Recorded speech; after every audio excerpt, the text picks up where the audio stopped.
Hello everyone, my name is Wanrong and I'm studying in the International Business School of Southwestern University of Finance and Economics in Chengdu of China. The topic I want to show today is the impact of opening up on human capital investment, a Quasi experiment based on OBOR initiative. First, as a source of power that affects the quantity and quality of effective labor, human capital has always been regarded as one of the most important factors that determine the country's economic growth. Human capital can effectively reduce the regional income gap between the rich and the poor, promote enterprise to increase the adoption of new technologies, and increase corporate productivity, and by improving the export technology of processing trade enterprises complexity promotes the upgrading of my country's processing trade enterprises, and its synergistic contribution to economic growth with technological level is close to 40%. However, a further empirical test table found that only higher education human capital promotes technological process, while the role of secondary education human capital is not obvious.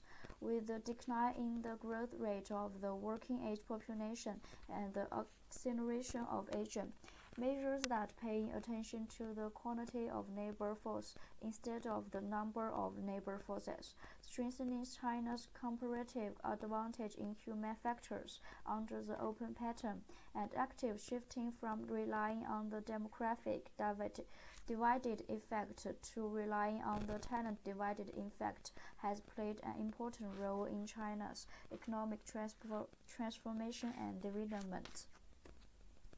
The report of the 19th National Congress of the Communist Party of China clearly stated that talents are the strategic resources for realizing national rejuvenation and winning international competition. How to further improve China's human capital investment level and accelerate the establishment of a talented country is the focus of this article. Domestic scholars have explored its impact on human capital from the social status quo, such as population age, medical burden, family planning, and withdrawal and school mergers. This provides a useful reference for us to understand the influencing factors of human capital in China. However, with the deepening of opening up, the employment environment under the global value chain division of labor brought about by trade, the cultural diversity brought about by the flow of foreign human capital, and the dissemination of advanced knowledge, that is, technology spillover, will have an impact on China's human capital investment. Therefore, how to promote the rapid and high-quality improvement of human capital in the context of an open economy is inseparable from the quantitative research between international trade policies and human capital investment. Specifically, this article takes the implementation of the exogenous policy impact of OBOR as a quasi-natural experiment and uses different identification strategies, such as the differences in differences and the treatment effect model to clarify the relationship between the proposal of OBOR and human capital investment for further supplementation and improvement.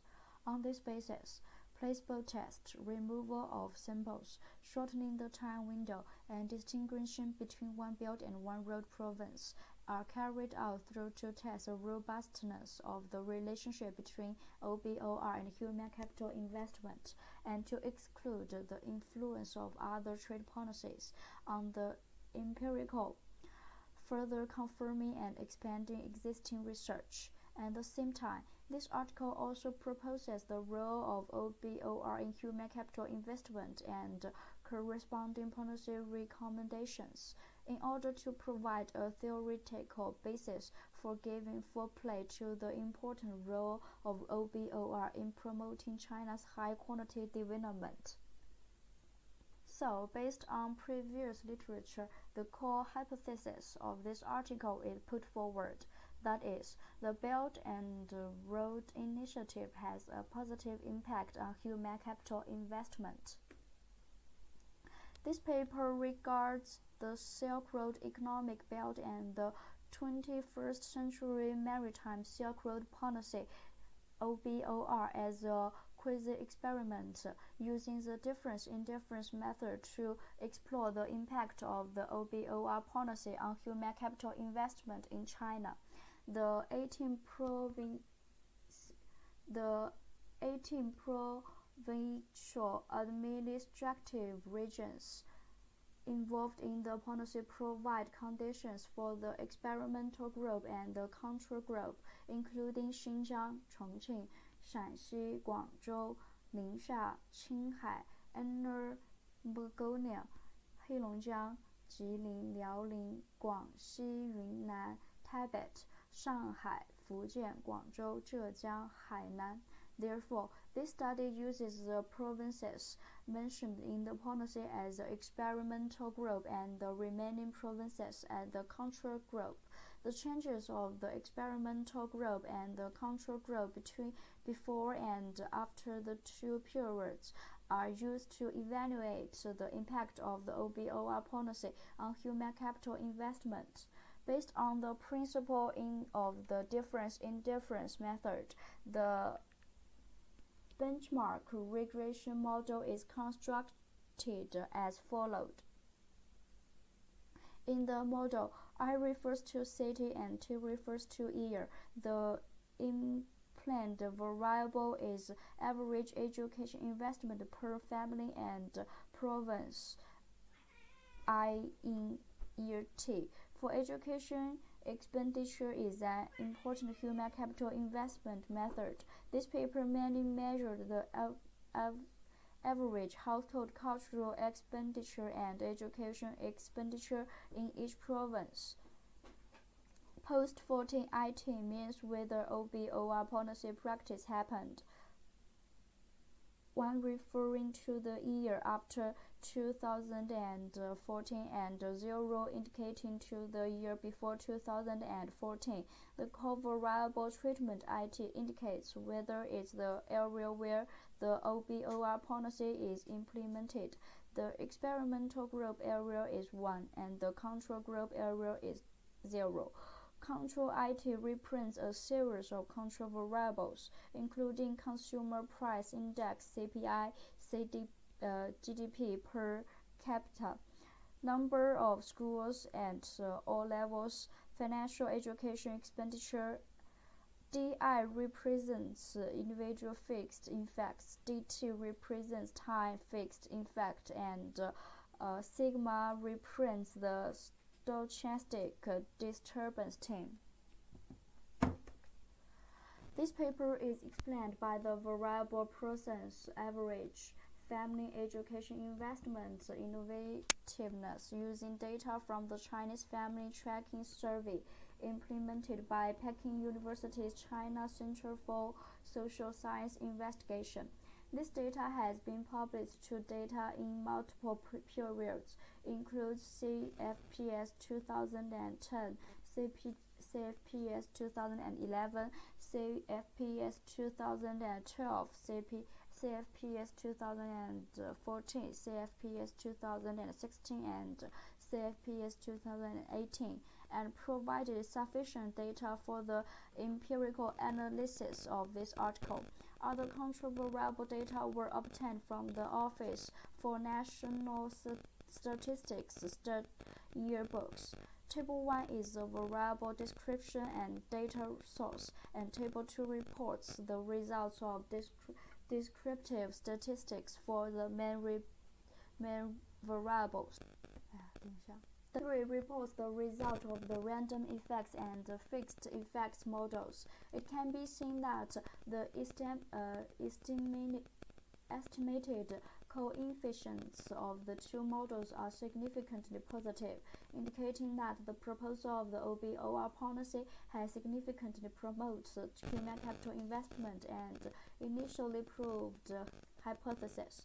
From the Hausmann test result p equals 0.0000678, it can be seen that the null hypothesis that there is no system difference is significantly rejected, indicating that the fixed effects model is better than the random effects model. Therefore, this paper uses the stepwise regression method to analyze the fixed effects model. Column 1 in Table 3 only contains the Cohn explanatory variables. Columns 2 to 4 are gradually added to the physical education expenditure, the number of schools, the consumer price index CPI, and the total population on the basis of column 1. GDP per capita and other provinces level control variables. The regression results show that the coefficients of the co-explanatory variables are all significantly positive, indicating that the OBOR policy has a significant positive role in promoting human capital investment. Further analysis found that after gradually adding the control variables, the fluctuating range of the estimated coefficients of the variable gradually stabilized, and the maximum fluctuation rate was 0.02, indicating that the selectivity bias caused by the omission of the observable variable has been relatively small. So, from column 4, the results show that the OBOR policy has increased human capital investment by approximately 29.7%, which further proves hypothesis. Experiment of the OBOR initiative. In order to eliminate the indifferences in the economic level of the experimental and control groups at the provincial and municipal level, and the estimation results of the education investment differences, a large number of characteristic variables and the provincial and municipal level had been controlled in the benchmark regression. However, there may still be some non-observational factors leading to the pre-policy experimental group and control group between the OBOR initiative other than the policy impact on the policy assessment, leading to the failure of the identification hypothesis. In this regard, in order to indirectly test whether these emission non-observational provision and municipal features will affect the estimated results, this paper uses the placebo test of the randomized experimental group. The specific operation is use the method of computer simulation experiment to disrupt the original group, randomly generate the experimental group and the control group, and take the effect of the policy impact on the random experimental group and the control group. Repeat the random process 1,000 times and obtain the estimation of efficient. The nuclear density distribution of the random simulation results is shown in figure. The mean of the estimation coefficient is 0.0582 and the coefficient is distributed near 0.